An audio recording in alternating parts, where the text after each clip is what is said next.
Hello everybody, good morning and welcome to the European Session Brief. We're on Friday the 28th of April 2023, half 8 in the morning here in Europe. Let's take a look at some of the market headlines. Banks increased emergency borrowings from the Fed for the second week in a row, underscoring ongoing stress in the financial system following a string of bank collapses last month.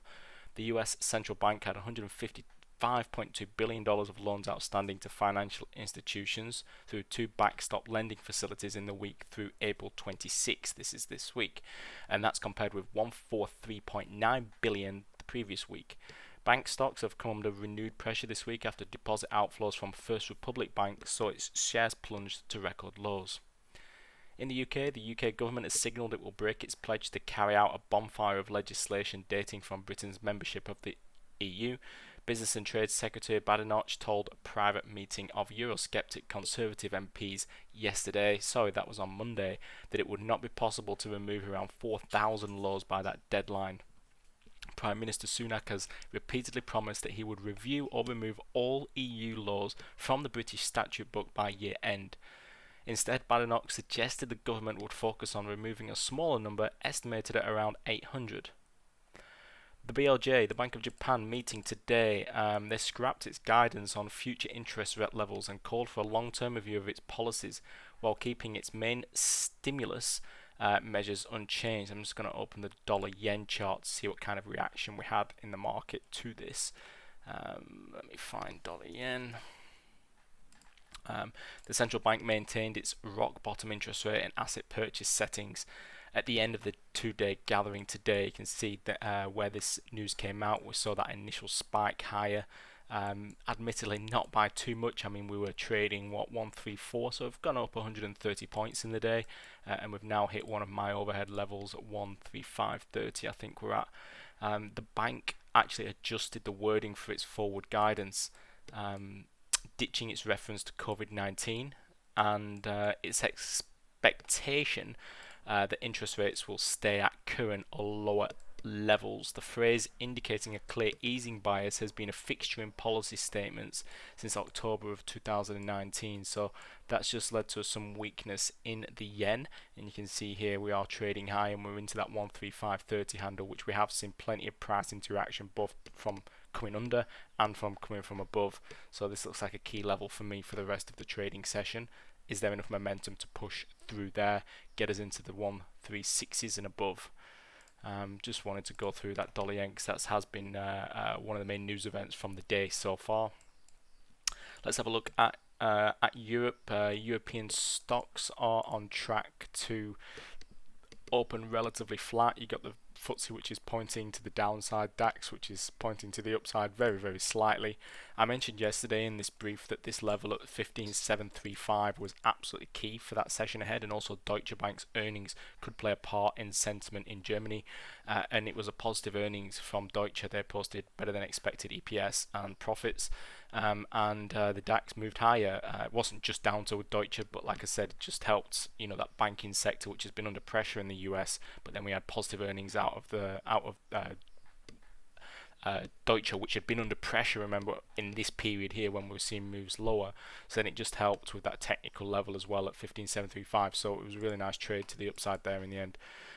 Cable is at 1.2475, so currently trading right in the middle, really, between 125.25 and 124. Overhead resistance is here at 125.25. We can clearly see that, and if we fail to break through that barrier, then it's going to be a case of reversing and remaining in this range. We've been in a really tight range now for the best part of 3 weeks, not much volatility, edging higher very, very slightly, but again, just facing that resistance at 125.25. Probably one of the more interesting charts in Europe right now is this euro dollar. You can see here this channel structure has been holding quite impressively now since the end of March. Now entering the new month, we've got the Fed next week, don't forget, and we're right at the bottom of this channel testing once again. You can see how many times we've been able to hold here. So can we hold again? Can we continue to edge higher and move through into 111 to retest that current weekly high? We did break the highs this week, but haven't been able to secure a daily close above there, which could be quite telling moving forward. A break below this channel, that would be a technical breakout of a key support level. We could see a move down into 1.0940 today. What have we got today out of Europe? Let's take a quick look at our economic calendar. We've got some GDP figures in Germany. I think they should have already come out. It's not showing on my calendar, so I'll just double check that. Elsewhere, Italy and Spain are also reporting GDP, and we've then got CPI from Germany as well, I believe. CPI, France definitely, Spain definitely. Maybe I was wrong on Germany. The unemployment rate, GDP later on actually in Germany there, Q and Q. That's at 10 a.m. here in Europe, and CPI. Yeah, I thought that was the case. So yeah, quite a bit going on from the individual countries. We've got Mercedes who are delivering their earnings today for anyone interested in that. But I think that's pretty much it. Here in Europe, we are gearing up and welcoming some warmer weather. I think Spain has just broken an April record of 38 degrees Celsius. Don't know exactly where it was in Spain. You'd have to check that out. But it's a record for April. Obviously, there's a stack of data to get through before traders go on their holidays, myself included. Inflation numbers key. The German region of North Rhine-Westphalia out today. Readings may come in hot with signs that the consumer is standing strong, leading to a stronger euro and higher rates. Obviously, that's the play that we're looking at in terms of market reaction. The most populous German state, covering an area of more than 13,000 square miles, is home to such corporate powerhouses such as EON and Deutsche Telekom. Little wonder then that CPI has a correlation of around 0.6 with that of the Eurozone as a whole, making it a good leading indicator on the day. The Eurozone's flash reading is expected at 7% today. Recent company results seem to indicate that earnings are a key driver of inflation, and indications from luxury and tech are that this isn't about to change. Other releases to consider are Canada's GDP report, along with the US docket holding PCE readings. That's out in the late afternoon Europe time, very late evening Australia time.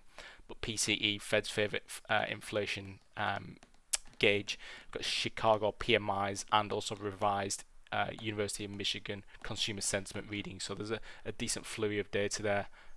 Coming through later on out of the US as well, but also that German Rhine region CPI is also an important one. I'm actually going to post this just inside the chat room now, and then you'll know what I've been talking about when you see this chart. Okay, that's it from my end for today. I'll see you all inside the chat room.